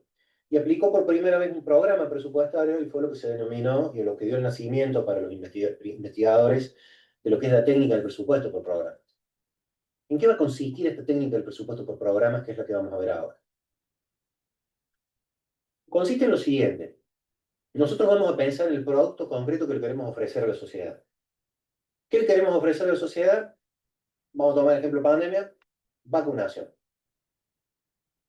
El Estado va a tomar como bien preferente este servicio de vacunación porque cree que con eso garantiza el bienestar general, y como hicieron la mayoría de los tres niveles, federal, provincial, municipal, con el tema de vacunación, y como lo hace el nivel federal con las vacunas obligatorias, tenemos que armar toda una cadena productiva que nos lleve a que el ciudadano, al finalizar nuestra vacunación, ya tenga su vacuna colocada. Entonces, ustedes habrán visto que durante la pandemia me validó un ejemplo de vacunación que yo siempre tenía, y que todos se me reían, pero bueno, y principalmente los más técnicos que tenían cosas de guerra más desarrollado, la verdad que viene como anillo al dedo, porque mi producto en concreto acá va a ser la vacunación. Si yo acá voy a vacunar, ese va a ser mi producto concreto. Y para eso voy a tener que llevar a cabo un proceso productivo que va a implicar organización en términos de cómo voy a asignar yo enfermeros, enfermeras, hospitales, salas de vacunación. En ese caso aparecían los gendarmes también, que eran los que garantizaban el carnet de vacunación, las compras de vacunas, los tipos de vacunas, ¿sí? Todo en términos organizacionales. Y después vienen los insumos. ¿Cuál vacuna compramos? ¿De dónde sacamos los recursos humanos? ¿De dónde sacamos los bienes de uso que nos van a acompañar, ya sea los edificios, las salas, la vacuna propiamente dicha? ¿Sí? Las computadoras mediante las cuales yo voy a registrar, los papeles, ¿a quién me va a imprimir o dónde vamos a imprimir los carnet de vacunación? O si los voy a registrar en mi Argentina, en el CIDI, donde fuera que los registre. Todo esto, toda esta cadena productiva, queda en cabeza de un organismo institucional que es, en este caso, el Ministerio de Salud, pero podría ser una agencia o podría ser lo que fuera. Entonces, este es un sentido productivo que se le va dando al Estado. Pero aparte, en términos de programación presupuestaria, se puede calzar en términos anuales, como por ejemplo nosotros decimos, se va a vacunar en mayo y se va a vacunar en septiembre. Van a ser los dos periodos de vacunación, ¿no? Aparte de lo que es la producción propiamente dicha, ¿cómo lo vamos a calzar en términos anuales? Eso sería lo que vimos dentro de las 3P, nuestro esquema de programación y lo que le da el significado al esquema de producción que habla las eras. Estamos hablando no de un Estado que dice, che, mira, el año pasado gastamos en salud 100, este año vamos a tener un poco más de personas enfermas, le agreguemos un 5% más la inflación. Esa visión que muchas veces hay del presupuesto incrementalista, e inclusive ni siquiera incrementalista así, pero esa visión que muchas veces hay del presupuesto, lo planteemos desde otra perspectiva, desde la perspectiva de una cadena productiva, que vamos a tratar de alcanzar objetivos concretos, y para poder alcanzar estos objetivos concretos nosotros vamos a tener todo un esquema procesal, al cual, según esas actividades dentro de ese proceso, le vamos a asignar recursos humanos, materiales y financieros para poder alcanzar los objetivos que se ha planteado en este caso, que la población esté sana, ¿no? Ese resultado, ese objetivo concreto es que la población esté sana y el producto que vamos a estar brindando es la vacunación. ¿Sí? ¿Me siguieron hasta acá? Es importante si me logran entender todo esto. Sí, profe. Bueno, si algunos se deben haber dormido por ahí seguramente, después verán el video que queda grabado, pero tratemos, no me quiero meter con todo lo teórico de presupuesto por programa, que muchas veces es como darse contra la pared, ¿no? Uno llega pensando en un presupuesto desde otra perspectiva y llega al presupuesto por programa y se choca contra una pared y no entiende nada. Entonces pensémoslo en términos de esta cadena productiva que les estoy hablando ahora. Bueno, esta cadena productiva, estamos hablando ahora, me va a entregar distintos tipos de relaciones, eso se las voy a mostrar. Y ustedes ven acá que dice programática, hay una clasificación que me va a capturar y me va a identificar el producto, me va a identificar los aspectos procesales para poder presupuestar y formular el presupuesto con la técnica del presupuesto que se llama de presupuesto por programas. ¿Qué es un programa? Qué pregunta, ¿no? Y esa la hacemos en los finales y muchas veces vienen de bien que vienen, le preguntamos qué es un programa presupuestario en términos de cadena productiva y quedan ahí. La forma más sencilla para que ustedes identifiquen el programa es pensar en esta cadena productiva, venir acá y decir un programa representa un producto concreto que quiere conseguir el Estado, un objetivo concreto. Si mi objetivo es la vacunación, mi resultado es la salud. Si mi objetivo concreto es la vacunación, mi producto final, el bien o servicio que presta el Estado, es la vacunación, estamos hablando de un producto terminal, es decir, un producto que cierra y que no sigue ningún proceso posterior, y eso va a ser lo que en el presupuesto por programa le vamos a llamar un programa. Perdón, acá me salió horrible la letra. A ver si me deja escribir. Bueno, esto es un programa. Esto que está en violeta acá, vamos a decir que es un programa.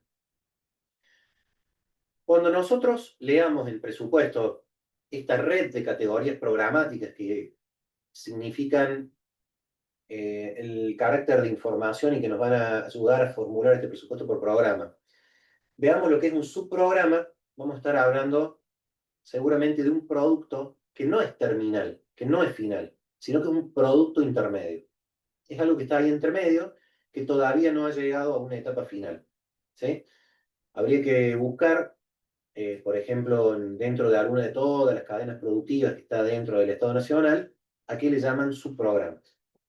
Y por último, vamos a tener un conjunto de actividades que van a ser los procesos que nosotros vamos a tener para alcanzar o este producto terminal o, perdón, o este producto intermedio, sí, producto intermedio, objetivo intermedio, y que nos van a permitir alcanzar este objetivo final. ¿Sí? ¿Me siguen hasta acá? Digamos, cuando nosotros tratamos de entender el presupuesto por programa, la mejor forma de entenderlo es asociándolo a la cadena productiva. Y entender que un programa presupuestario es un objetivo concreto que define el Estado y que por lo general es un bien, un producto, un servicio terminal que llega hasta ahí, que no sigue, y eso va a estar representado en un programa presupuestario. Por ejemplo, el programa en el cual estamos todos nosotros hoy se denomina Desarrollo de la Educación Superior.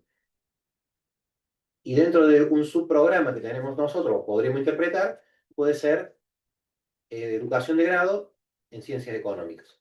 ¿Sí? Desarrollamos la educación superior y un subprograma en grado, ciencias económicas.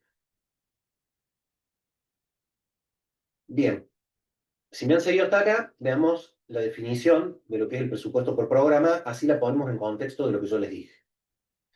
La definición de presupuesto por programa dice, técnica moderna de presupuesto que determina una función de producción con asignaciones financieras en función de objetivos concretos para los cuales se desarrollan acciones, se asignan insumos materiales, humanos, acá falta una coma, materiales, humanos y técnicos, que conformando categorías programáticas permite el control de legalidad y la gestión de los resultados deseados.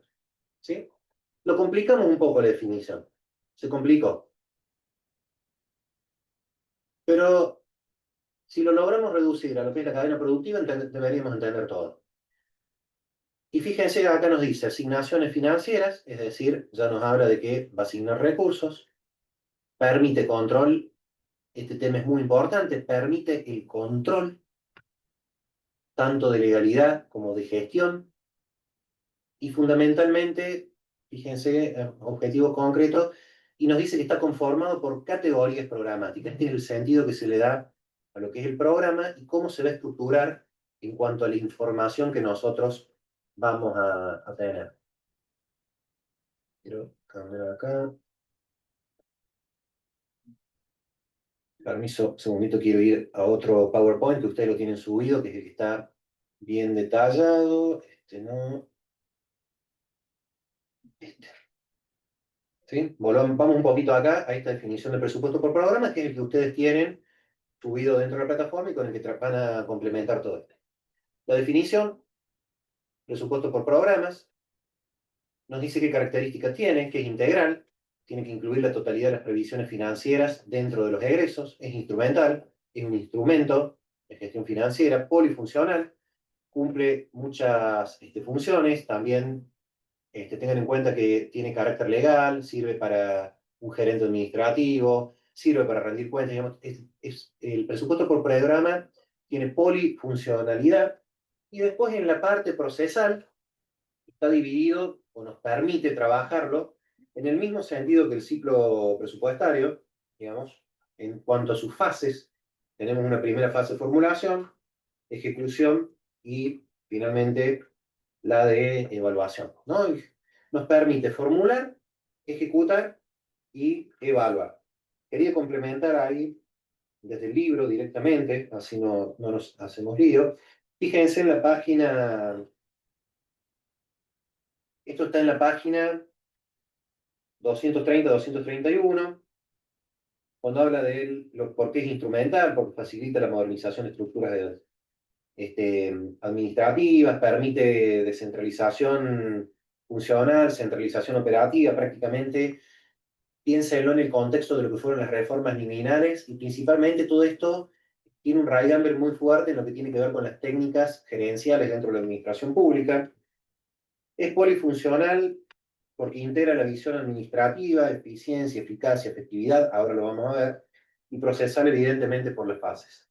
También, insisto, este es otro de los temas que tiene su grado de complejidad y que donde suelen tener los mayores traspiés en el final, dado que es un tema sumamente duro, críptico, digamos en términos, desde quien no entiende lo que es un presupuesto, se encuentra con esto por primera vez y suele tener alguna complejidad de interpretación. Habíamos dicho que estaba formado en categorías programáticas, yo les dije que los programas se consideraban productos finales de esta cadena productiva, La definición de categorías programáticas en el libro de las eras está dada según énfasis. Programas con énfasis en consumo son aquellos programas que están relacionados con aquellos bienes que se extinguen con su uso y relacionados con el clasificador económico corriente. Tenemos subprograma, programas, actividades y tareas. Por lo general lo que se usa es el programa, el subprograma y las actividades. También hay otro tipo de macroprogramas, por decirlo de alguna manera, con énfasis en inversión. Son aquellos programas que están destinados, por ejemplo, a inversiones públicas, a la obra pública, a la compra de automóviles, por ejemplo, para el ejército hay mucha compra de vehículos, o para lo que es seguridad. Entonces ahí vamos a tener un programa, y hacia adentro, en vez de tener subprograma, lo que vamos a tener es un proyecto y vamos a tener obras, ¿sí? No se le va a llamar subprograma, sino que se le va a llamar proyecto. Estos son los programas con énfasis en inversión. Por último, vamos a tener programas con énfasis en financiamiento, y esto básicamente tiene que ver, fíjense que está todo relacionado con el ahorro, inversión, financiamiento. Estos de acá son los que tienen que ver con la cuenta de inversión, donde nos vamos a encontrar algunas categorías programáticas relacionadas directamente con insumo financiero, como pueden ser los intereses y la amortización de deuda. Tienen fuertemente relación con esto los programas con énfasis en financiamiento, ¿sí? ¿Cuáles son las distintas unidades intervinientes dentro de lo que es el presupuesto por programa? Recién les di el ejemplo del Ministerio de Salud. Esta es la unidad de organización. Es quien va a tener a su cargo la organización completa de todos los programas y los proyectos, mientras que las unidades ejecutoras van a ser el nivel inferior, que va a estar encargado de ejecutar un proyecto o un programa en particular, o a lo mejor algún subprograma. Y después vienen categorías programáticas especiales del presupuesto por programa, que son actividades y proyectos centrales, que son por lo general aquellas actividades que son de apoyo o administración, ¿sí? Que no tienen que ver con directamente la ejecución de un programa, sino que pueden estar administrando varios programas, un área contable, por ejemplo, son parte de actividades centrales o comunes, y lo mismo pasa para actividades y proyectos comunes, que son comunes, digamos, a distintos objetivos de una misma unidad de ejecución. Son las distintas categorías que ustedes se van encontrando. Pero insisto, cuando estudien esto, traten de hacerlo ligado fuertemente al estudio de lo que es la visión productiva, esta cadena de valor que tienen acá. Esto puede ser una unidad de ejecución, como puede ser una unidad de organización. Esto que tenemos acá puede ser un subprograma, como puede ser un programa, un proyecto, ¿sí? Estamos hablando de categorías programáticas, pero no dejen de mirarlo en este contexto y sepárenlo de lo que son los insumos, que no son las actividades, sino que son la clasificación por objeto del gasto, del insumo propiamente dicho, y entiéndanlo a la definición del presupuesto por programa como la asignación financiera que pongo para objetivos concretos que van a estar representados en categorías programáticas, que van a representar acciones concretas a las cuales yo le voy a asignar insumos y que me van a permitir hacer un control tanto de gestión como de legalidad, ¿sí? Fíjense que mirando esto, ni siquiera la tenemos que memorizar la definición, la podemos interpretar desde ahí. Los otros presupuestos que nos define las eras, perdón que voy rápido acá, son el base cero y el de resultados. El base cero es un presupuesto que también nació con la idea de la visión de producción, pero a diferencia del presupuesto por programas, tiene como eficiencia mejorar el conjunto de asignación presupuestaria, y toda la asignación presupuestaria completa, y para esto tenemos que pensarlo como que hay distintos administradores que van elaborando los mismos objetivos, y a través de distintas técnicas de costeos y distintos mecanismos de estandarización de las decisiones que se van tomando y cuantificación de esas decisiones en términos de los objetivos, las cantidades y las asignaciones financieras, se elaboran distintos paquetes de decisión. ¿Sí? Yo voy armando y digo, bueno, esto es una forma de calcular, o este va a ser lo que yo quiero llevar a cabo, este es mi objetivo. Después otro administrador va a decir, este es otro objetivo, este es otro objetivo, y todos estos objetivos van a competir entre sí, ¿sí? Y va a haber una decisión de carácter técnico-político que va a decidir cuáles son los que estén mejores técnica y políticamente a los objetos de cumplimiento de la política pública. Medio rebuscado, ¿no? Parecería que varias personas que tienen que calcular distintos objetivos concretos, competir entre ellos, ¿no? Con esta idea de competencia, para poder mejorar la eficiencia asignativa de recursos, lo planteaban los autores desde esta perspectiva, efectivamente, en el sentido de que si yo soy un funcionario que tengo que asignar recursos escasos, podemos incorporar eficiencia si los distintos expender, en vez de expender son los ministerios y las distintas agencias, en vez de venir a pedirme plata, compiten entre ellos para garantizarse los objetivos y esa competencia va a garantizar cierta eficiencia y economicidad a la hora de la asignación o la hora de formulación presupuestaria. Bueno, es una técnica sumamente compleja, por lo general arranca de cero, por eso se llama presupuesto base cero. Yo estoy permanentemente elaborando el presupuesto de nuevo, lo evalúo, lo hago, lo evalúo, lo hago, lo evalúo, lo hago. Es sumamente costosa llevar a cabo, lleva mucho tiempo. Por lo general tiene aplicación en el sector público, pero únicamente en lugares donde se elaboran proyectos más de carácter plurianual, cuando tenemos que elaborar un proyecto plurianual de 2 o 3 años, donde una vez que se cierra ese proyecto ya está, se acabó, no tengo una cierta continuidad. Y en algunos casos se complementa con metodologías que las vamos a ver en administración pública, no acá, de metodología de marco lógico. Esta técnica de bajo C0, y acá una pregunta, que puede ser de parcial, puede ser de final. Esta técnica de base cero es una técnica complementaria o una técnica excluyente respecto de lo que es la técnica del presupuesto por programas. Con la poca información que les vengo dando, ¿qué piensan ustedes? Complementaria. Exactamente, es complementaria, porque yo puedo calcular el presupuesto, utilizar categorías programáticas, elaborar toda la cadena de producción, armar el esquema del significado de la producción, calcular las cantidades físicas, en el marco de un paquete decisional de presupuestación base cero y ponerlo a consideración contra otro tipo de paquetes. O aún cuando no se ponga en competencia, puedo arrancar con este tipo de política y utilizarla como una técnica de la base cero de estimación en cuanto a su costeo y análisis. Lo puedo usar como una técnica de estimación para la técnica de presupuesto por programas. ¿Sí? Lo último en materia tecnológica, por decirlo de algún momento, de lo que es la formulación presupuestaria, son las técnicas orientadas a resultados, lo que es la gestión para resultados. Las Heras lo toma en términos muy escuetos en el libro, le dedica media página. Hoy ya estábamos planificando ampliarlo un poquito más porque es lo último en materia de gestión.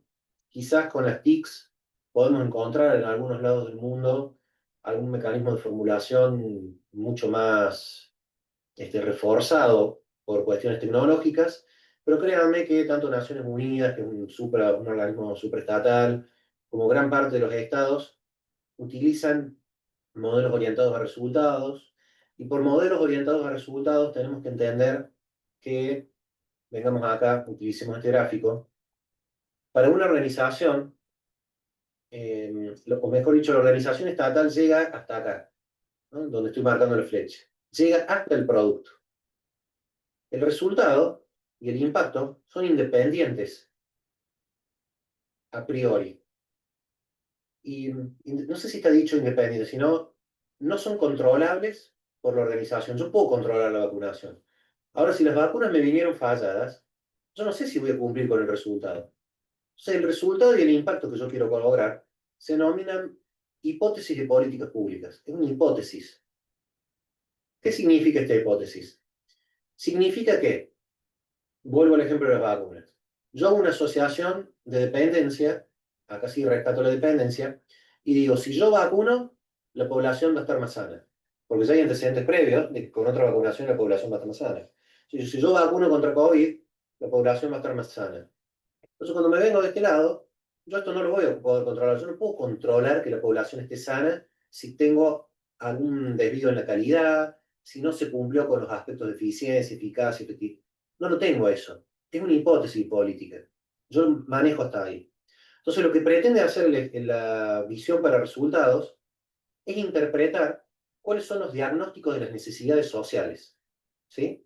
no se concentra en definir el producto aislado desde una perspectiva netamente política, sino que va al ciudadano y trata de interpretar, desde la perspectiva ciudadana, cuáles son las necesidades sociales. Y a partir de ahí dice, bueno, los resultados que la sociedad necesita son estos, las necesidades que tenemos que satisfacer son estas, mayor bienestar general en cuanto a vacunación de COVID. O pensemos en algún lugar de África donde nosotros hemos naturalizado por completo el agua potable, más allá de que se nos pueda cortar en algún momento, pero en algunos lugares de África y en algunos otros lugares de Latinoamérica no hay agua potable.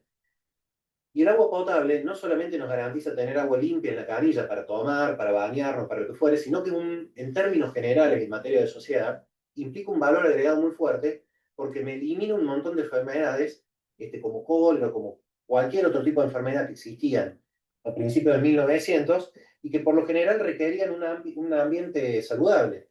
Entonces, si yo estoy en una sociedad donde no tengo ni alcantarillado ni agua potable, puedo prever como resultado que quiero tener un sistema de alcantarillado y a partir de ahí diseñar los objetivos, la organización, análisis de situación fiscal, trazar todo un caminito orientado a resultados, que es prácticamente lo mismo que el presupuesto por programas, y llegar a una nueva situación social que me implique un cambio de la situación anterior. Y ese cambio de la situación anterior me va a marcar que yo ahora tengo agua potable en la sociedad y que posiblemente en los próximos 10, 15 años se erradiquen o logremos erradicar muchas de las enfermedades que se generaron por la falta de higiene, por la falta de limpieza, por la falta de agua limpia, etcétera, etcétera. ¿Sí? Entonces, repasemos acá. Incremental era una técnica de formulación tradicional que basada en las políticas del incrementalismo, digamos, hacemos muy poquito, agregamos muy pocas cosas y por lo general es un cambio financiero, a una formulación ya más de carácter productivista, donde tomamos de lleno al Estado como un productor de bienes y servicios, más allá de la discusión teórica de que si el bien o servicio con el cual tenemos que trabajar es un bien público, un bien privado, corresponde o no, el Estado lo brinda sin entrar en esas discusiones, sí en esa visión de un Estado productivista, donde el Estado va a tratar de enfocarse en producir un bien y servicio, la vacunación, la educación, las rutas, ¿no? Y para poder llegar a eso, y para poder hacerlo con un criterio salubre en términos de gestión, y digo salubre en términos de eficiencia, eficacia, efectividad, va a disponer toda una cadena productiva que a través de los distintos clasificadores y particularmente categorías programáticas, las asignaciones financieras, nos va a permitir medir, controlar la legalidad y medir los resultados de la gestión, así como también cuánto se le asignó financieramente. El de base cero va a aparecer como una técnica complementaria que busca eficiencia en la asignación presupuestaria en una perspectiva de competencia poco utilizado, y la gestión para resultados un poco más allá ya no es solamente el gobernante de turno tratando de interpretar cuál es la necesidad social, sino es el gobernante de turno relevando cuáles son las necesidades sociales y trazándose una hipótesis de política que nos va a permitir mejorar los resultados de la sociedad. ¿Sí? Bien, vamos ya casi cerca de la hora, hemos llegado hasta acá, técnicas de formulación. Le pido que lo repasen a todo esto en el libro del profe, ahí, se van a encontrar con mucho más de lo que yo les dije. Veamos rápidamente las técnicas de estimación, rápidamente, y las retomamos muy en concreto en la próxima clase, antes de entrar a ver lo que es el proceso presupuestal. Y hacemos un repaso global, por supuesto. Vamos a borrar acá. ¿Me siguen? ¿Están ahí o ya se aburrieron, se fueron? ¿Se entiende lo que estoy hablando? Sí, todavía. Ah, todavía, y lo dijiste medio resignado, como diciendo, che, todavía. Bueno. Gracias por estar ahí, por acompañarme y que no le esté hablando solamente a una pantalla, a un video. Voy a salir de acá, voy a salir de acá y lo voy a poner esto un poquito más grande porque no se van a ver las... Lo dejo así, total después les compartimos las pantallas. Volvemos acá. ¿Cómo hacemos? Ya tenemos una visión del tipo de presupuesto, cómo lo vamos a formular. Y lo vamos a formular por programas, porque eso dice la 24.156. También tenemos un montón de reglas que nos dicen que va a tener que ser un presupuesto equilibrado, que va a tener que ser para un año. Ya lo vi.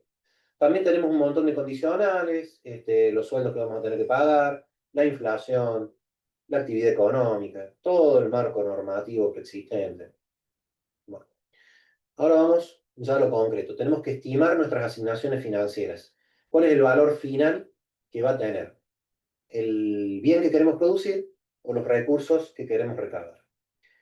Y solo en modo introductorio, vamos a decir que a nivel de recursos tenemos distintas técnicas de estimación. Por un lado vamos a tener técnicas más empíricas o incrementales y otras de carácter específico.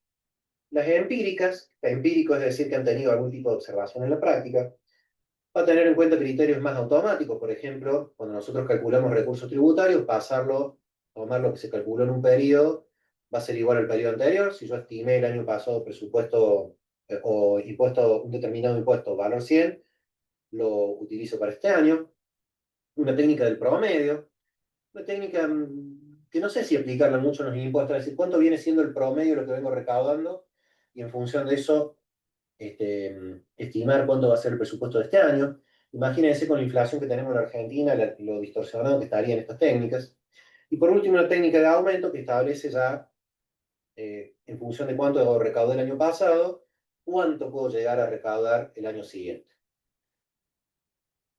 Técnicas de estimaciones específicas, podemos tener unas técnicas econométricas. Ya acá nos metemos en materia de economistas, donde analizamos ya en función de variables macro cuánto puede llegar a ser el PBI, cómo vamos a calcular cada uno de los impuestos y tomar los distintos valores, ¿sí?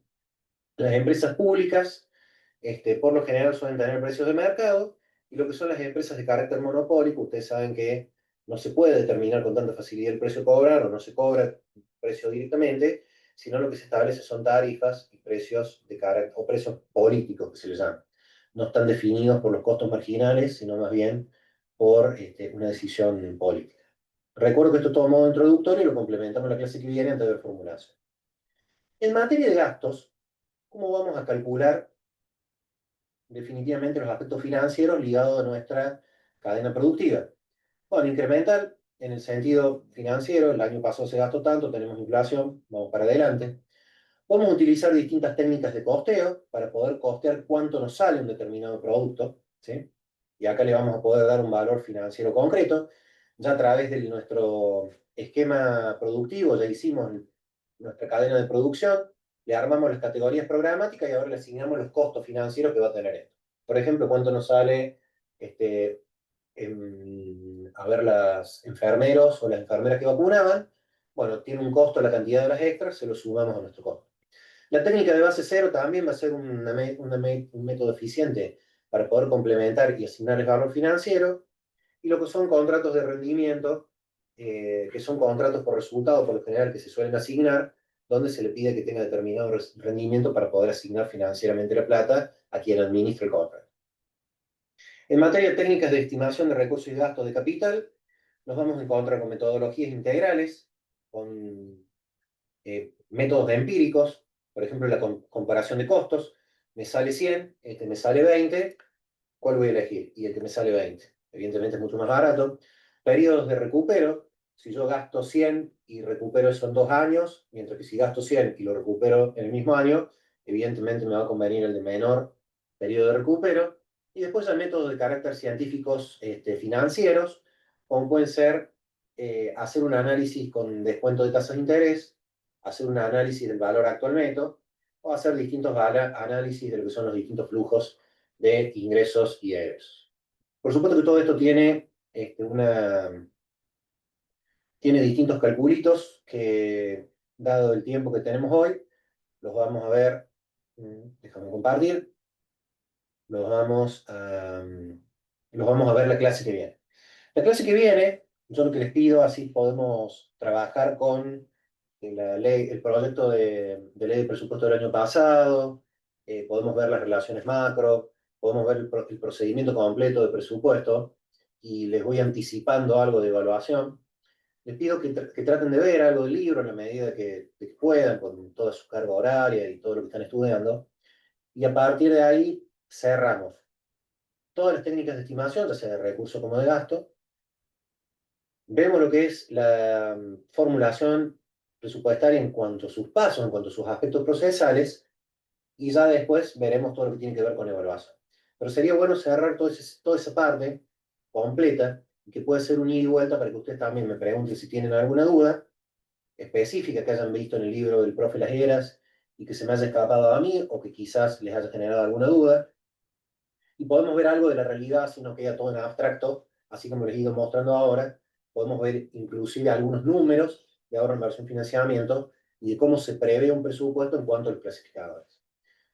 Clase que viene seguramente va a ser el miércoles, el martes van a tener clase de clasificadores, con lo cual va a ser un plus para que podamos entender los números del Estado. Bueno, cerramos la clase de hoy acá. Todo lo que es presupuesto suele ser un shock muy fuerte de información. Tenemos las clases bastante comprimidas en torno al presupuesto y este shock de información que les damos, pero cuando lo vean, tanto de los PowerPoint que tenemos subido como del libro, y con el PowerPoint que tengo yo acá y que después les vamos a subir, van a poder hilar todos esos contenidos sin problema y les va a ayudar para estructurar el estudio fundamentalmente de lo que es el libro de las eras, que es nuestra mayor intención en clase, ¿no? No venir a repetir todo lo que dice el libro, sino tratar de estructurarles a ustedes los principales ítems para que puedan después ustedes ver en detalle todo el contenido de la materia y lo podamos discutir de ser posible para ver qué tipo de opinión profesional ya se empiezan a formar ustedes desde su instancia de estudiantes. Bueno, cerramos acá, los y las abandono y nos vemos, si Dios quiere, la clase que viene. Gracias, profe. Gracias, profe. Profe, ¿le puedo hacer una consulta? Sí, con gusto. Si quiere, puede dejar de grabar. Es que no lo manejo yo. Es como las rigideces extra presupuestarias, está fuera de mi control. No, yo quiero hacer una consulta porque yo no vi la nota del parcial Ajá. y quería consultarle si mañana o sea, ¿Te muestra? sí, cuando se habilite la voy a poder ver. Sí, sí, en teoría, fíjate porque está bien especificado ahí en anuncios, creo. Cuando nosotros, por lo general, lo que hacemos, habilitamos unas horitas para que puedan entrar y ver en qué se equivocaron y vean bien la nota. Bien, profe, y otra consulta, ¿al guaraní no la van a subir? Sí, por supuesto, pero el proceso de Guarani con Moodle no es una integración automática. Entonces lo que Bien, hacemos es bajamos todos los datos, como tampoco está la nota cargada así lineal, tenemos que cargar la nota en un Excel, subirle a una planilla de importación y después la planilla de importación la subimos a Guarani. Eso suele llevar una larga tarde, así que les pido que se armen de paciencia porque encima eso lo hago yo.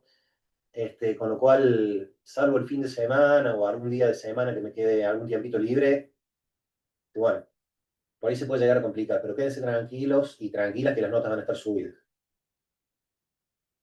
bien, gracias, profe. De nada. Bueno, un gustazo. Nos vemos la próxima. Chao, chao.